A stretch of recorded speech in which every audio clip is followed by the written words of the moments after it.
How is it going out there, everybody? This is Speedboy14 on my playthrough of Super Mario. For the bonus episode of my playthrough, excuse me, for the bonus episode of my playthrough of Super Mario Galaxy on Super Mario 3D All-Stars for the Nintendo Switch. If you guys give me a favor and drop a like on this video, I'd really appreciate it big time. If you're new to my channel, don't forget to subscribe and click on the bell, be notified every time my new videos come out. Exciting feature of the channel, you can request your favorite star, your favorite dome, or your favorite galaxy in the game in the comments below.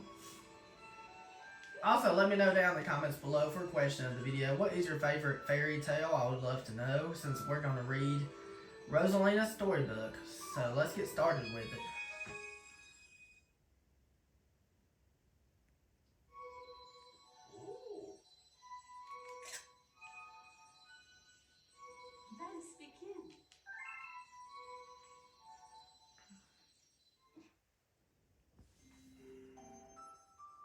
Chapter 1, the Celestial Duo. Our story begins a very, very long time ago with a young girl. One day, this girl spotted a rusted spaceship holding a small star child. "What's your name? Are you lost?" the girl asked the star child.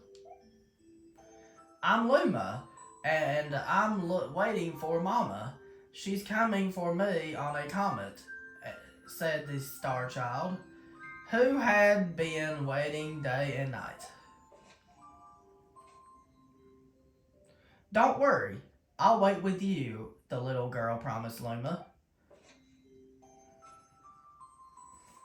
At nightfall, the little girl borrowed her father's telescope and peered into the sky.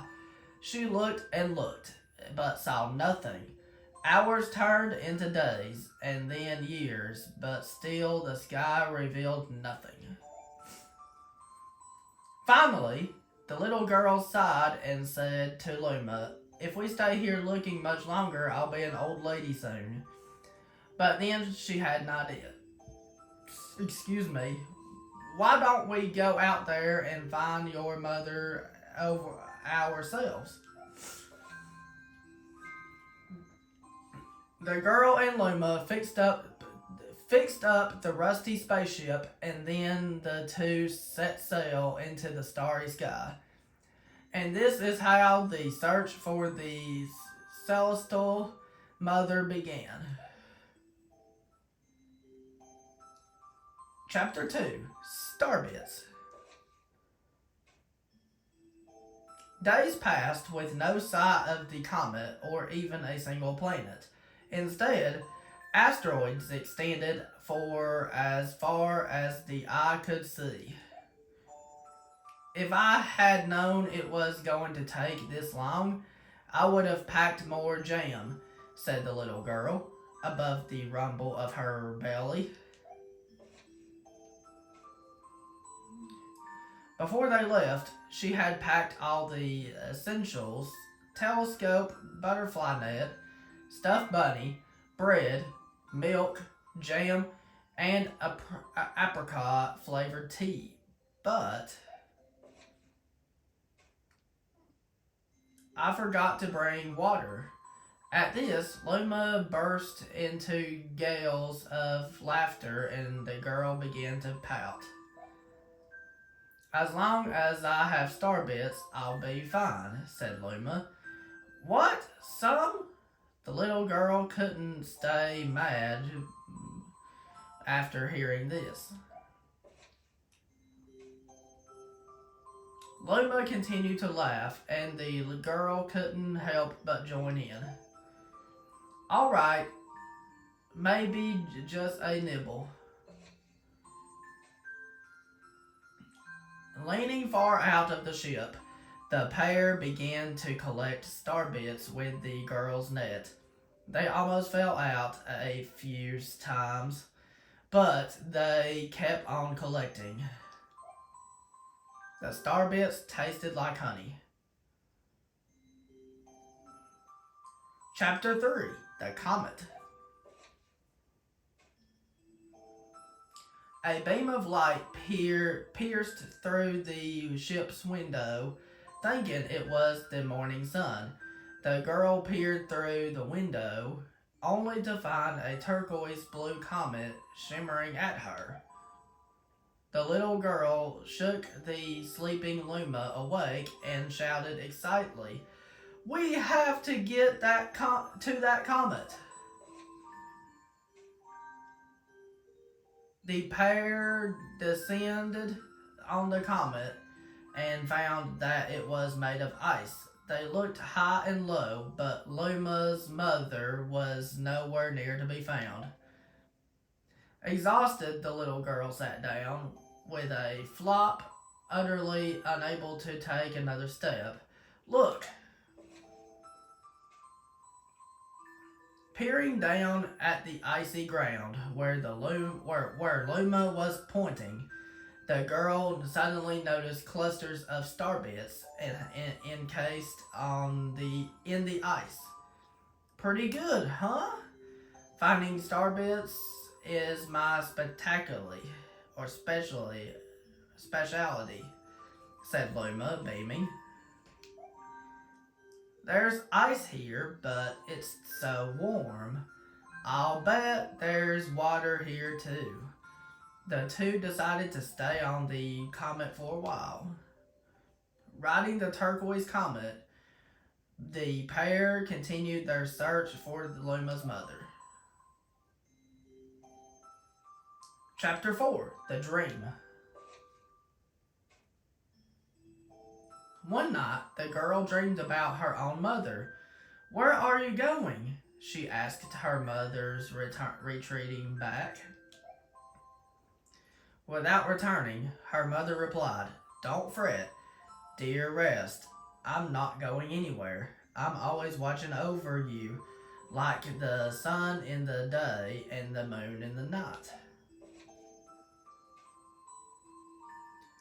A wave of sadness washed over the girl. "What about when it rains and I can't see the sun or the moon?" Her mother thought for a moment before responding. "I will turn into a star in the clouds and wait for your tears to dry." When she awoke, the girl's face was damp with tears. "You have starbits in your eyes," said Luma to the girl. Wiping her face, the girl replied, "These are tears, not starbits. I'm crying because I'll never see my mother ever again." At this, the Luma began to cry too. "Mama, oh mama, why?" The pair traveled through the starry skies, and though they encountered many other comets, not one of them held Luma's mother. Luma was disappointed. Now, Luma, the rain clouds won't go away if you keep crying," the girl said. Giving Luma a squeeze, I'll give you a present if you stop." The girl closed her eyes and said gently, "I'll take care of you." With these words, she felt a small spark in her heart. Excuse me. Chapter 5: Home. "The kitchen will go here, and the library will go over there," the girl said bustily to herself. "We'll put the gates here." Ever since the girl took Luma under her care, she'd begin bustling about at a feverish pace. It's a lot of work, but it's worth it to make a happy home. It turned out that starbits weren't the only things buried in the ice. There were tools and furniture unlike any they had ever seen, and the girl used them to build a home. Excuse me. Looking at the completed house, Luma remarked, "Don't you think it's awfully big for just the two of us?" With a library, bedroom, kitchen, fountain, and gate, it was certainly spacious. I don't know how to say that word right. But still, something seemed to be missing. "If only my father, brother, and mother were here," the girl said, wistfully indeed. The house was too large for its two small residents. That night, clutching her favorite stuffed bunny close to her heart, the girl fell asleep in the starship. Chapter 6, Friends. Then one day, while the girl sat sipping tea, a tiny apricot colored planet appeared on the horizon. From the planet, another Luma of the same color emerged. Do you two know each other?" the girl asked the two Lumas gleefully. Despite the girl's excitement, they seemed uneasy. The two Lumas neither drew closer nor backed away from each other. Instead, they just stared. Then one Luma broke the silence. "My mama!" At once, the apricot Luma parroted back. "My mama, my mama, my mama, my mama." The two Lumas began to dance around the girl frantically, and neither showed any sign of stopping. The girl was so charmed by this adorable scene that she couldn't help but laugh. And that's when something very strange happened. Suddenly, more Lumas began to pop out from the apricot planet. They were different colors, but they all shouted the same thing: "My mama! My mama!" The sight of all the shouting Lumas only made the girl laugh harder. "What am I going to do with all these children?" The Lumas just stared blankly as she doubled over laughing. "I guess we'll have to name each and every one of you tomorrow." Once she had finished naming them all, she would begin moving all the Lumas into the new house. Excuse me. Excuse me. Chapter 7, The Telescope.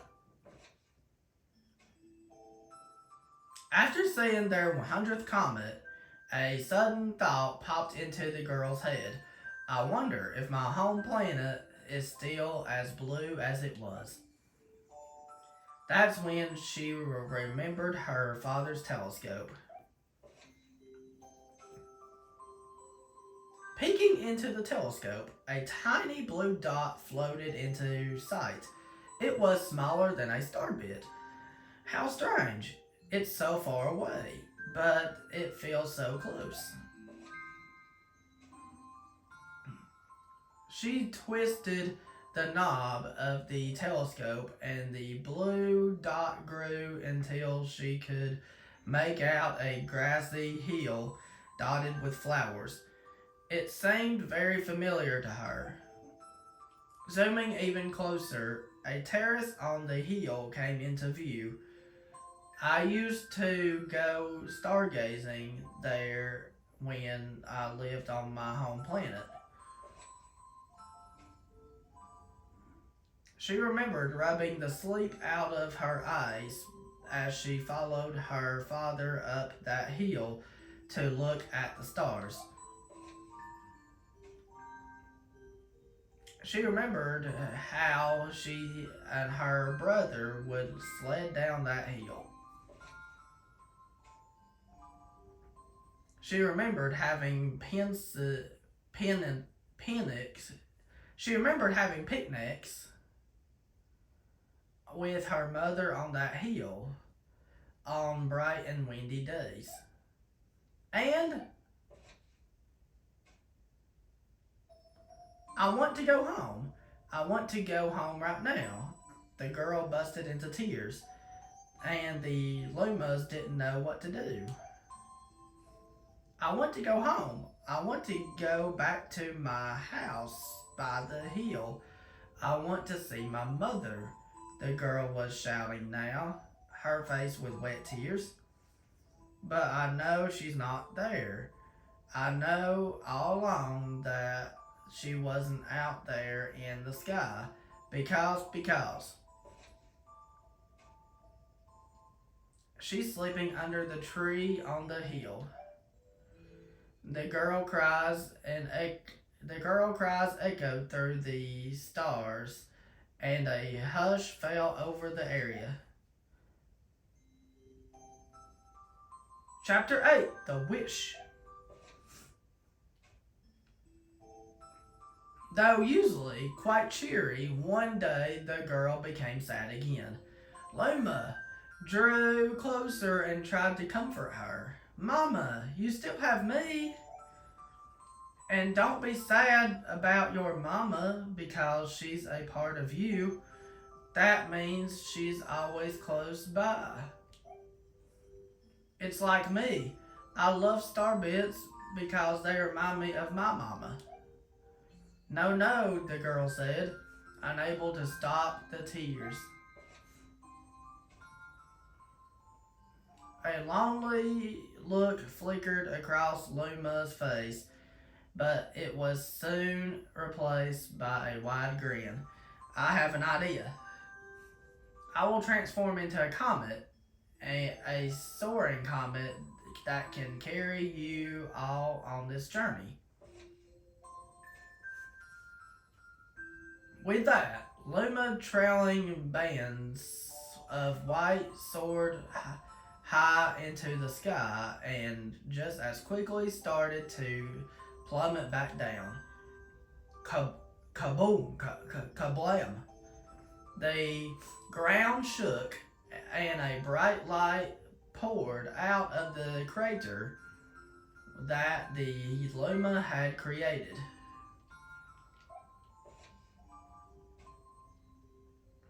The bands of light twisted together to form a comet trail, and then Luma emerged reborn as a comet. The girl could scarcely believe her eyes, but how, she kept asking. Our destiny as Lumas is to transform into different things, said Red Luma, who had suddenly appeared. Stars, comets, planets, we can become all these things. When I grow up, I want to become a star that makes someone special smile, said a green Luma. A blue Luma chimed in, said that Luma turned into a real cutie of a comet, didn't he? All of the Lumas together said, no more crying, Mama. Thank you, said the girl in a whisper, and she pulled the Lumas close and hugged them. From that day on, star bits no longer fell from the girl's eyes. The comet set forth on the girl's home planet, its long trail blazing proudly behind it. Final chapter, Family. With its many lumas and telescopes, the comet was quite a sight to behold. The girl and the lumas were proud to call it home.